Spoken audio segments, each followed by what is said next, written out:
All right, welcome to the Algorithm Pro Football Analysis Week 10. The previous week went quite well.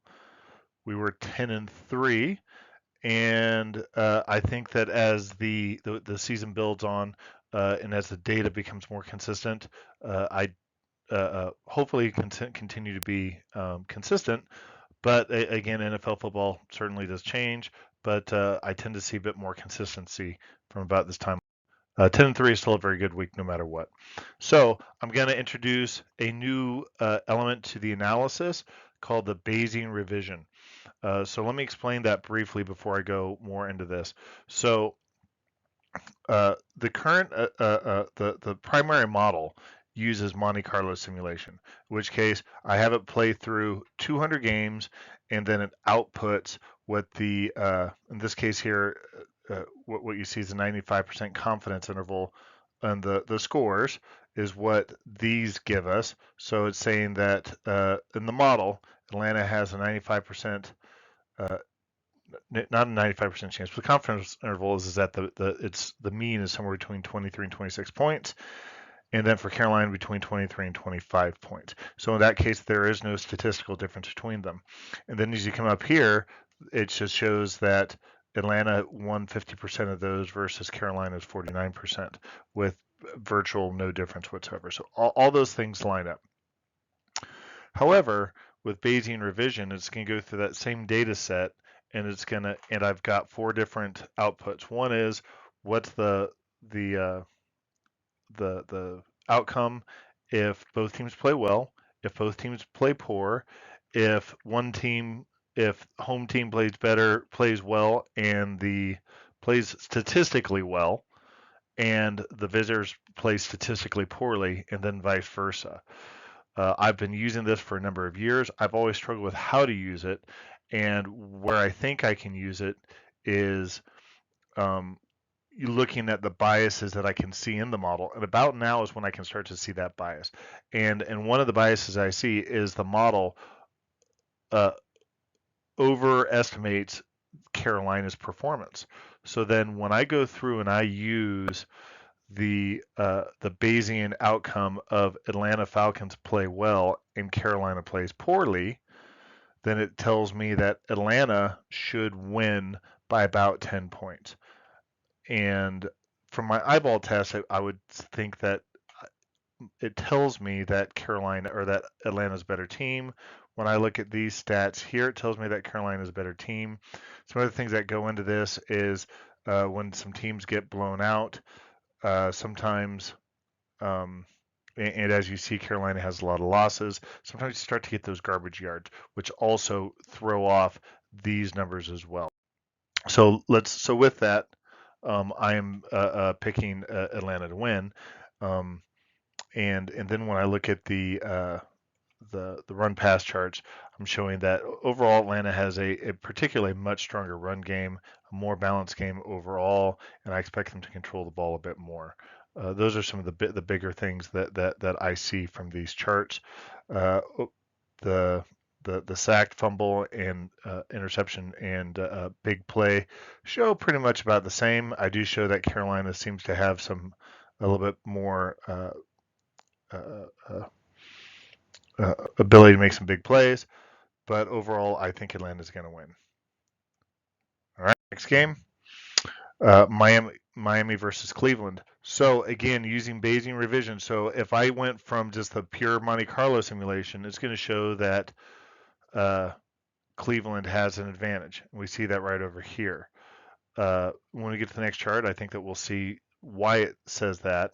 However, using Bayesian revision, is it shows that Miami should have about a 3-point advantage, and that marries up with what you see over here in the line as well. Uh, and when you come down here and you look at these charts, I do expect to see uh, Cleveland with a bit more rushing yards. They certainly have a fantastic running game. I don't think that their passing game is as good as what that numbers show. More importantly, what I would say is Miami has a lot better explosive uh, uh, passing game, particularly with that receiving core. You can see that with reflected in these numbers right there. They've got a very explosive team and that's more than likely going to outweigh the bias that the model has for Cleveland that it shows, I think, for that running game. Okay, this one here is no Bayesian revision required for this one. Tennessee is favored by 3. I'm showing that there's a slight advantage, as you can see right over here. Very slight. Statistically, they are even. Denver overall, I think, is a worse team. They certainly have not been playing very well this year, I would say. And Tennessee has overall got some pretty strong numbers in this area. We'll see how that goes.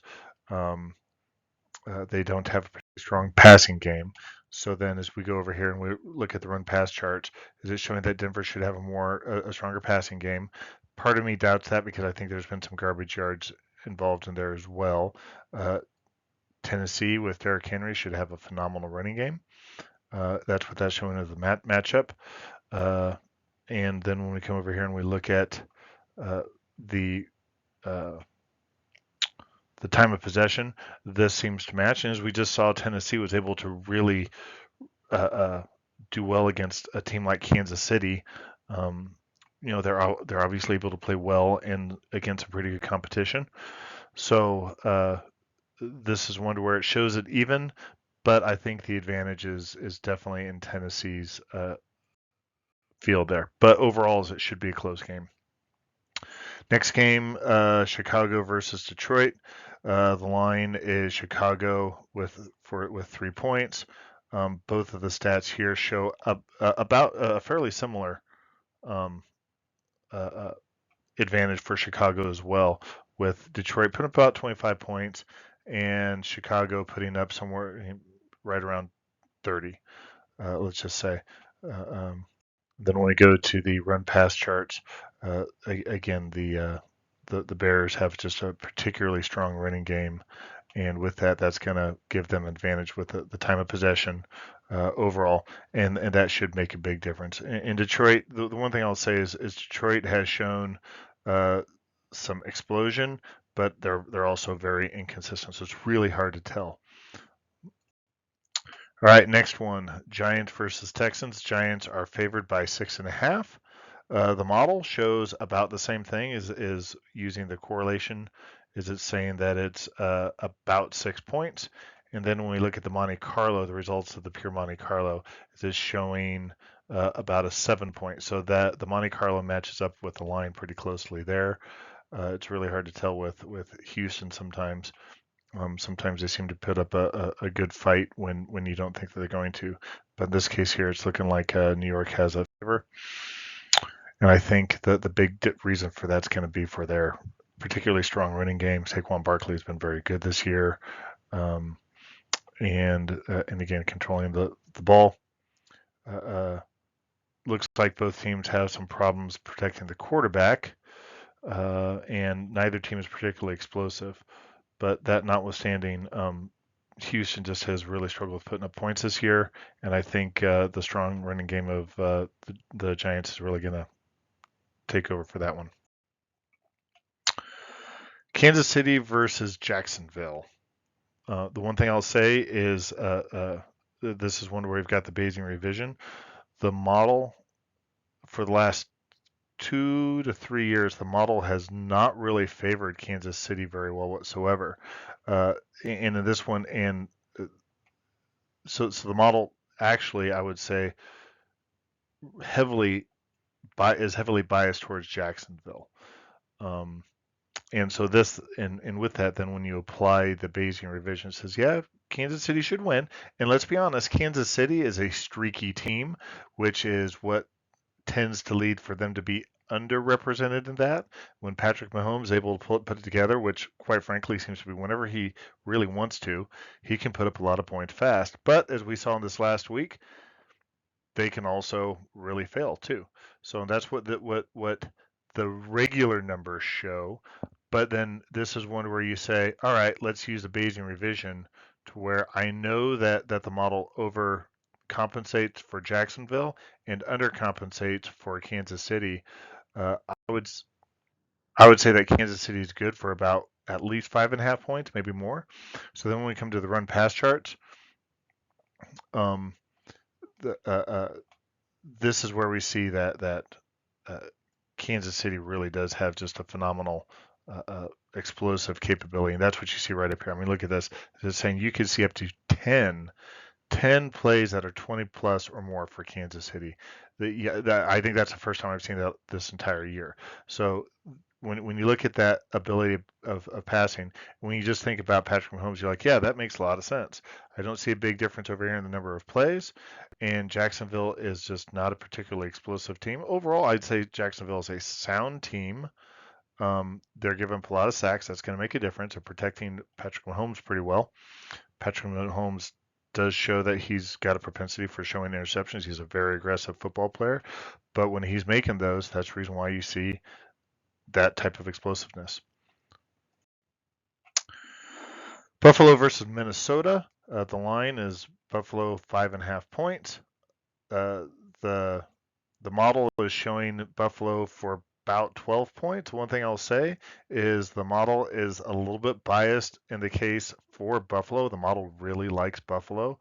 I would say that the actuals versus the model are fairly comparable. That's why I didn't use that.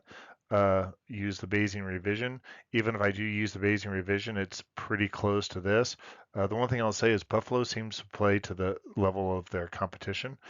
If they do that this week, they should be good because Minnesota's a good team.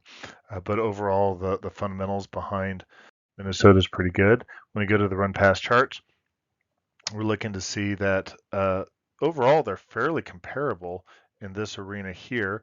A slight advantage in the running game over here. Minnesota might very well control the ball a bit more, but the explosiveness over here for Buffalo is what really is going to make the difference on that one.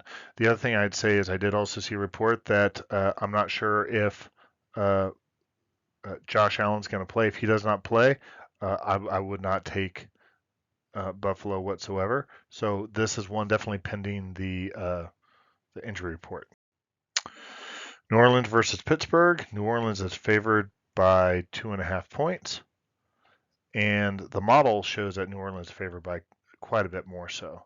I really have a hard time not taking New Orleans. I don't know what is behind that point spread of 2.5 points. New Orleans has some solid attributes from a football perspective. The next slide and look at the various charts there. The looks like that there's a slight advantage here, particularly on the upward end of the explosiveness for the run pass games for New Orleans.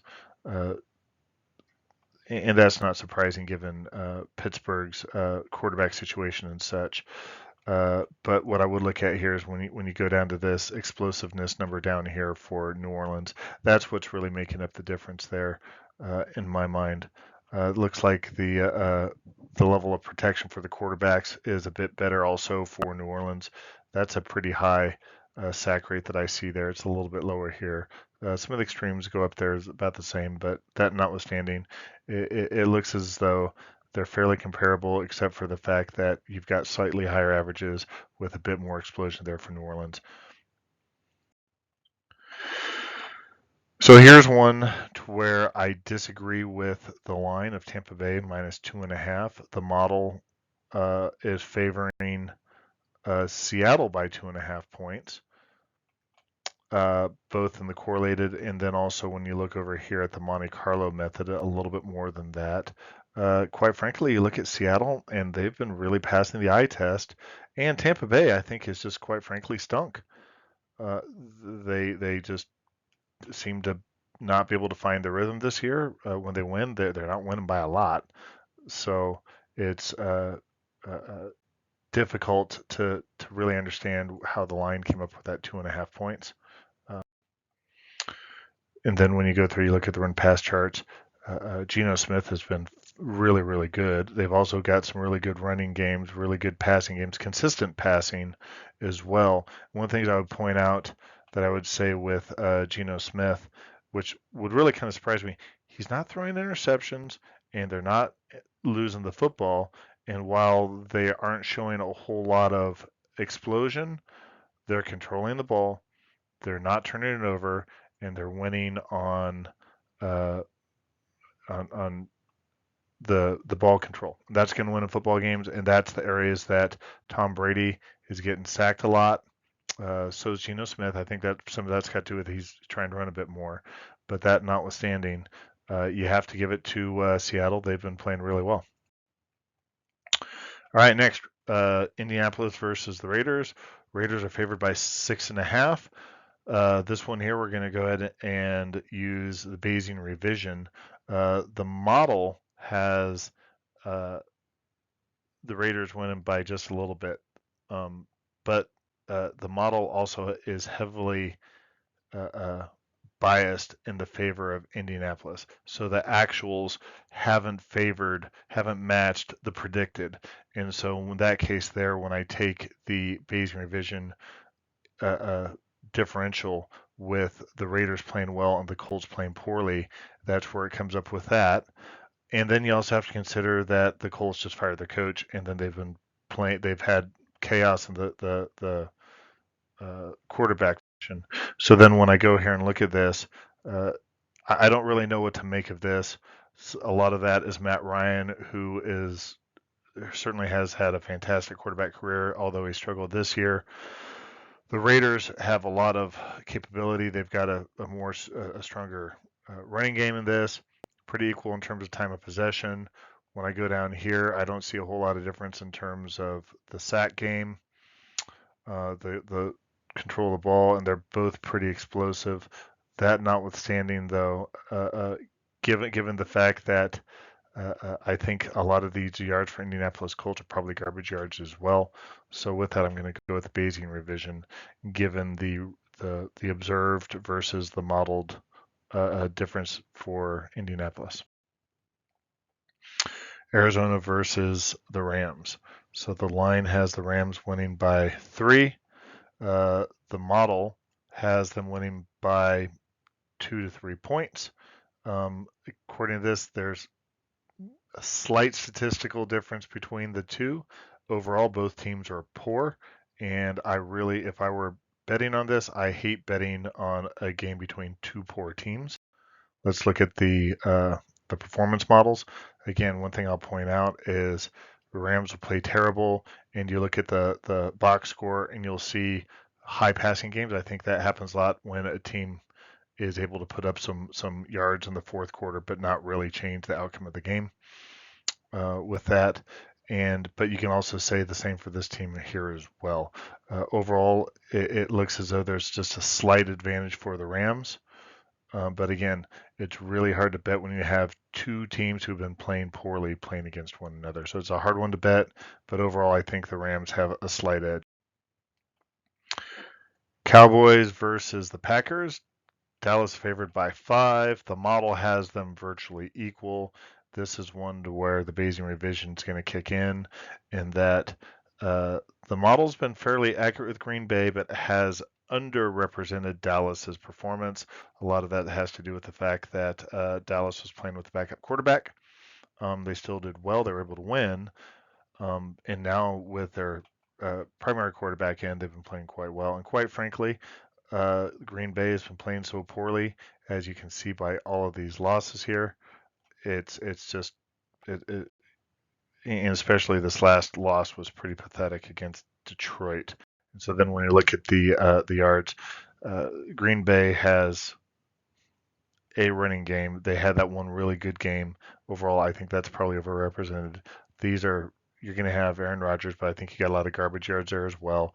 But overall, I think the running game for Dallas is consistent, and with Dak Prescott in there, the passing game is much better than what's represented here.